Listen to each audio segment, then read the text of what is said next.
Bien, para el ejercicio número 3 nos pide crear la base de datos CyberPharmaDAWI.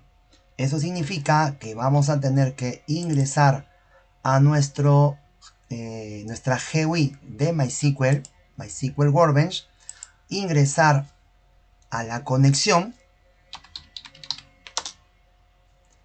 y acá empezar a crear la base de datos. Algo muy importante es que, como habíamos dicho, JPA nos puede crear inclusive las tablas y la estructura básica, pero por lo menos voy a tener que crear la base de datos. Create database CyberPharma DAWI. Muy importante, más adelante vamos a ver que en nuestra plataforma contamos con el script de la base de datos. Ya lo vamos a realizar en un ejercicio más adelante. Entonces voy a ejecutar y crear nuestra base de datos. Vamos a esquemas, actualizamos y ya tenemos CyberPharma DAWI.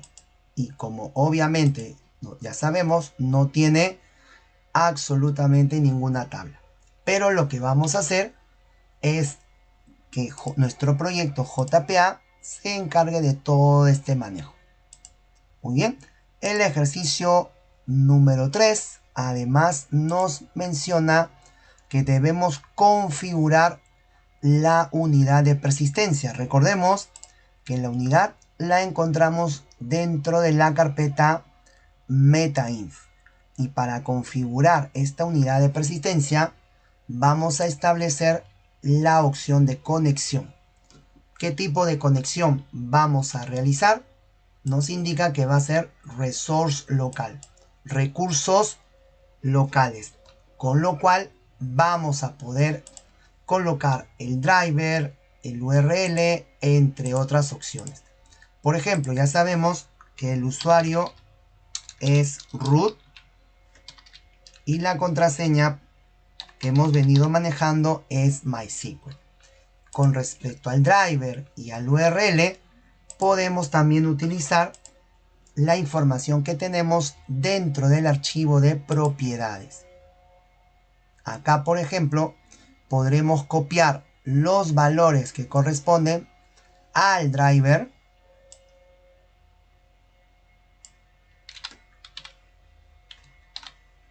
y al URL, todos los valores. Ya está, siempre verificando si es que nuestra conexión a MySQL es con el puerto 3306 y si nuestra base de datos se llama efectivamente CyberPharma DAWI. ¿Listo? Esta opción o estas opciones, recuerda que también las podrías haber ejecutado desde la pestaña de código. Y aquí es donde casualmente voy a detenerme, porque lo que vamos a hacer es agregarle además otras propiedades. Estas propiedades son básicamente para la configuración con MySQL.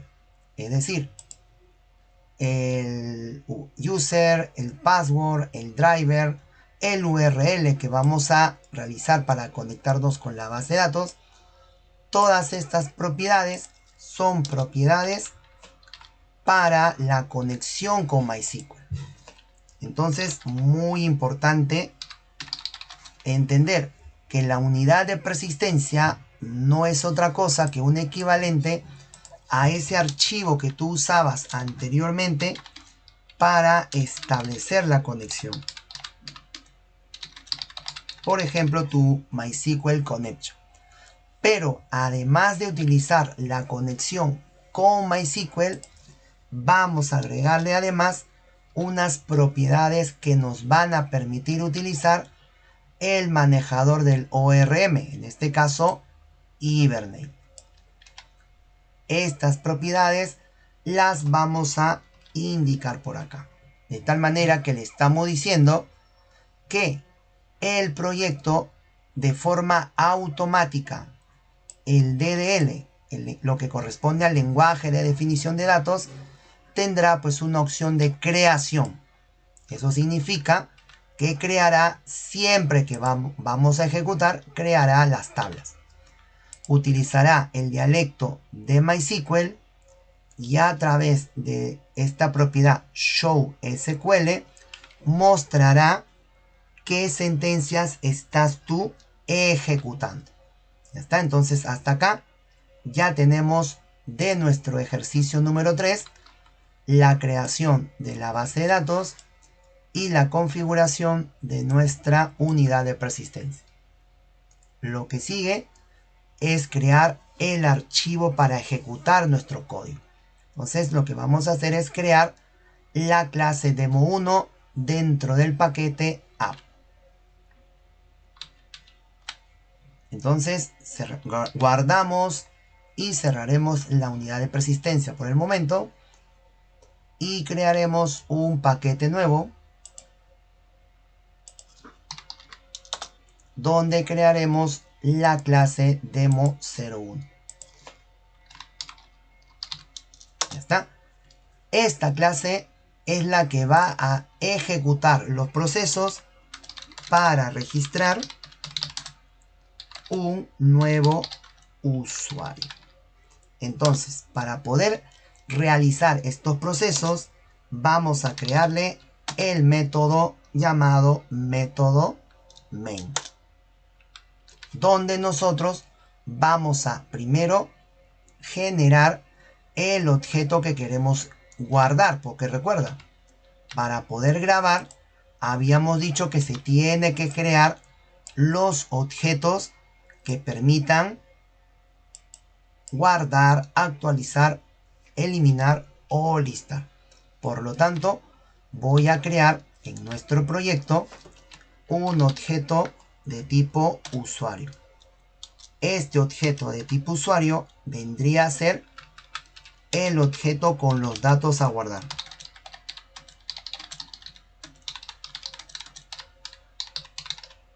Muy bien.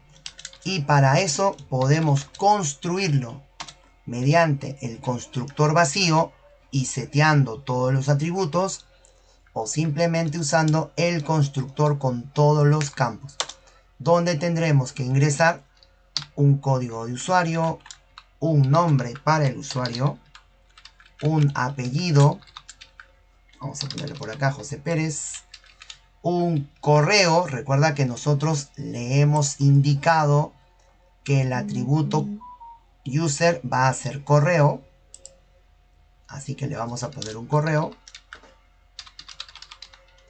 Le daremos una clave,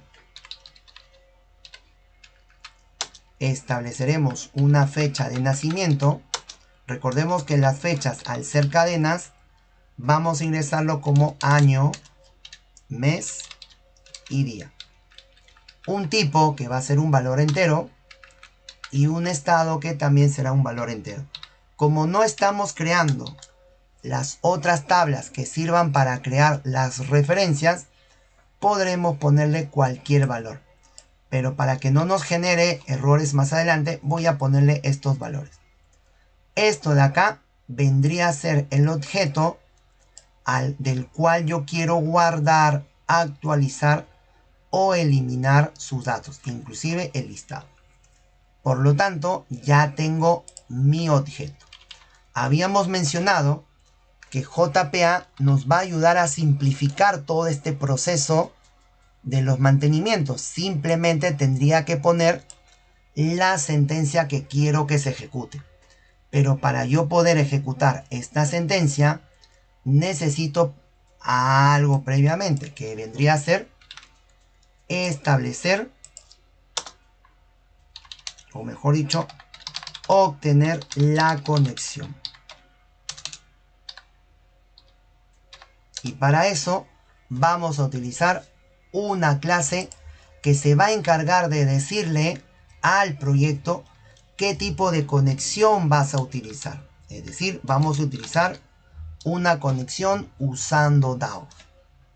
Para eso nos dirigimos a nuestra diapositiva de teoría. Vamos a la diapositiva más o menos 13, ahí está. Y vamos a colocar estos elementos. Voy a copiarlo Y lo que voy a hacer es lo siguiente. Para obtener la conexión, voy a utilizar esta clase llamada Entity, bueno, es una interfaz en realidad, Entity Manager Factory, con la cual vamos a crear esta fábrica o DAO en base a nuestra unidad de persistencia. Entonces, ¿qué significa eso? Que para obtener la conexión utilizando DAO, necesito especificar la unidad de persistencia o conexión a utilizar. ¿Ya está? Entonces, para eso hay que verificar que el nombre que estamos usando acá corresponda con nuestra unidad de persistencia. Si no estás seguro del nombre de la unidad de persistencia que acá aparece, también lo podrías ver en la pestaña Source. Acá tenemos que nuestra unidad de persistencia se llama JPA sesión 1. Tienes que comprobar que en este paso vamos a llamar a esa misma unidad de persistencia. Si no, te generará error. Y en persistence vamos a importar también de Javax persistence. Muy bien. Con esto estamos especificando con qué unidad de persistencia se va a trabajar. Y ahora lo que necesito es que, ya conociendo con qué unidad o con qué conexión voy a utilizar, con qué DAO voy a implementar mis aplicaciones o mis procesos, establezca el manejador de las entidades. Para eso vamos a utilizar esta clase Entity Manager. ¿Está? Del cual también vamos a tener que importar de Javax persistence. Muy bien. Ya tenemos la parte básica que sería la conexión. Pero si esta conexión la voy a utilizar para un registrar, actualizar, eliminar, entre otros, entonces esta conexión y este manejador los puedo definir como variables globales. Así que para poder registrar o gestionar un nuevo usuario, voy a establecer como variables globales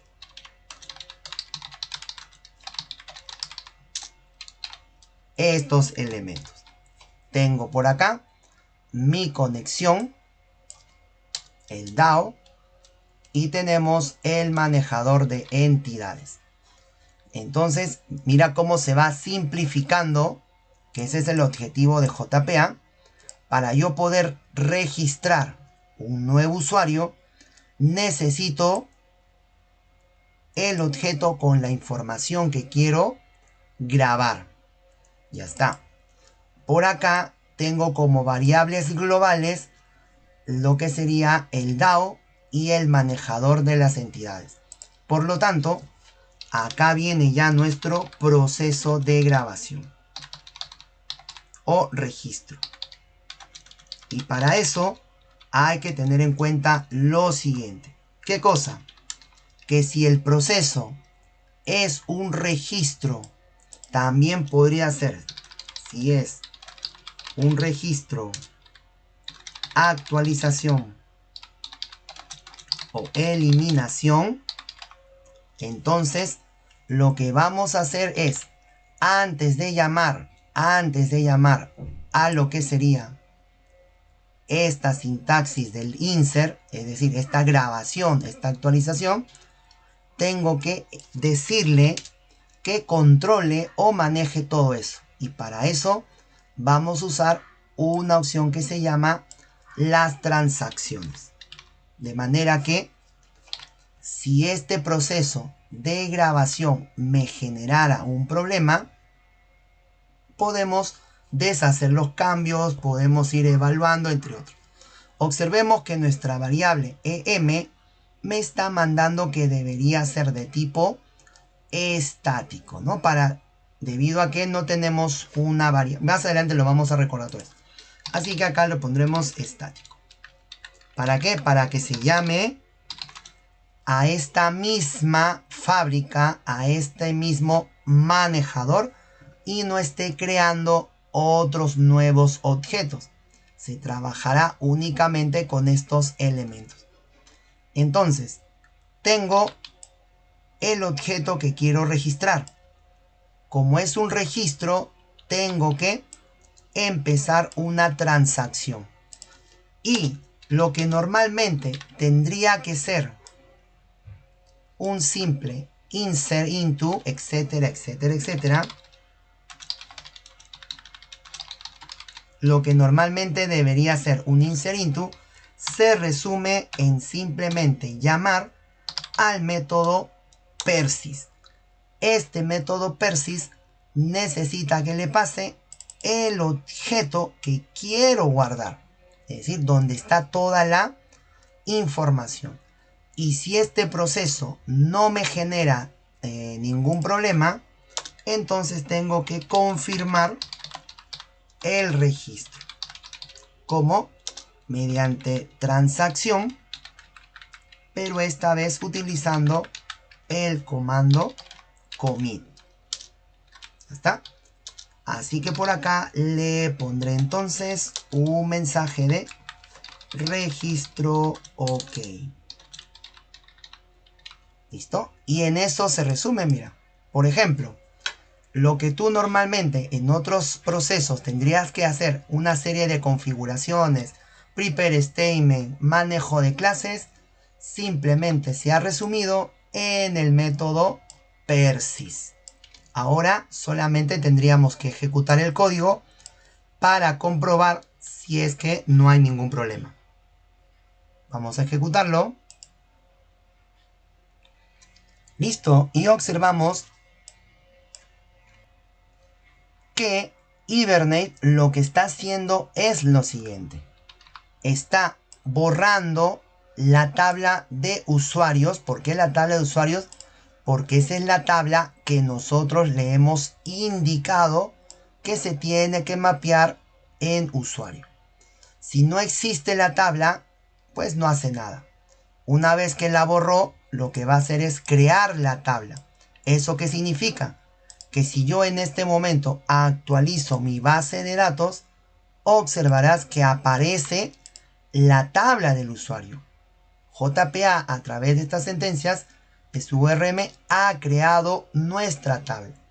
Así que si yo en este momento activo mi base de datos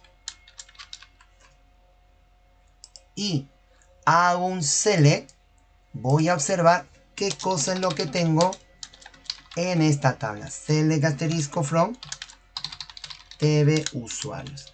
Y si ejecutamos, vamos a observar que lo que ha pasado es que cuando nosotros ejecutamos el comando persist, este persist es el equivalente de nuestro insert. Insert into el nombre de la tabla y los campos que tenemos a continuación. Observamos que nos ha creado automáticamente la tabla con la estructura, tomando como base, ¿qué cosa? Los nombres de los atributos y los tipos de datos que tienes indicado. Qué interesante, mira. Hasta acá estamos terminando el ejercicio número, vamos a ponerlo por acá, el ejercicio número 3. Pero acá viene algo interesante antes de terminar básicamente este ejercicio. Si observamos en nuestra base de datos, vamos un momento a la base de datos, o a la tabla en realidad. Si vamos un momento a nuestra base de datos,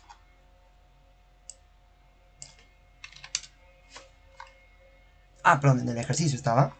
Si observamos en nuestra base de datos, quiero que veas que la tabla de usuarios en realidad no tenía un campo llamado correo ni un campo llamado clave, que si estás observando, sí se ha creado en la tabla. ¿Eso por qué? Porque recuerda, JPA mapea los atributos como si fueran campos. Y como JPA está creando la tabla, lo crea con esta configuración. Si lo que yo necesito es manejar con este atributo, pero que internamente se guarde con este campo, entonces lo que yo voy a hacer es a este campo, a este atributo mejor dicho, lo voy a asociar con un campo específico. Por ejemplo, para mí, el campo o el atributo del correo se va a guardar. Este atributo del correo se va a guardar o debería de guardarse con el nombre user usual.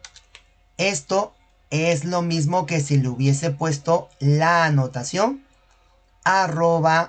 @column, donde además puedo especificar el tipo de dato que va a ser, entre otras opciones. Vamos a quitar porque acá sin querer le he dado unas opciones más. Ya estamos. Igual pasaría con la clave.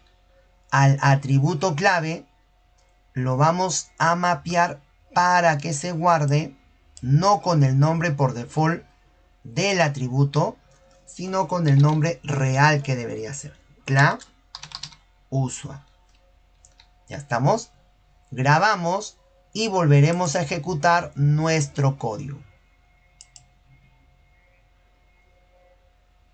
Ya está. El proyecto nuevamente, si la tabla existe, la va a borrar, creará nuevamente la tabla y observa que se ha agregado los datos. Si yo refresco, ahora deberás observar que nos aparece, vamos a ver si nos ejecuta. Ahí está. Código de usuario, apellido, clave, user, estado, fecha de nacimiento, ID tipo y nombre del usuario. Y ya está. Observamos que se está generando. También hay que tener en cuenta lo siguiente. Que si yo, por ejemplo, agregara un nuevo usuario, recuerda que estamos observando que cada vez que se ejecuta, la tabla se borra. ¿Esto es por qué? Porque en el archivo de persistencia, le estamos indicando que el DDL automático es el lenguaje de definición de datos, siempre esté definido como crear.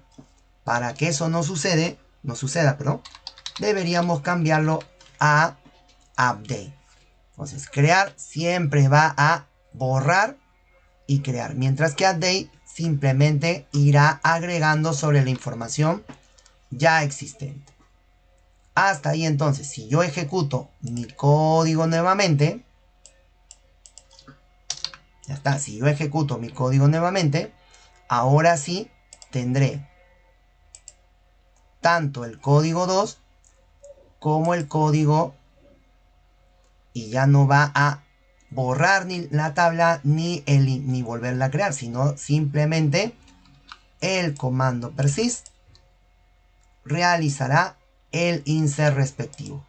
Y si actualizamos nuestra tabla, observaremos los datos ingresados. Ahora sí, hemos terminado nuestro ejercicio número 3.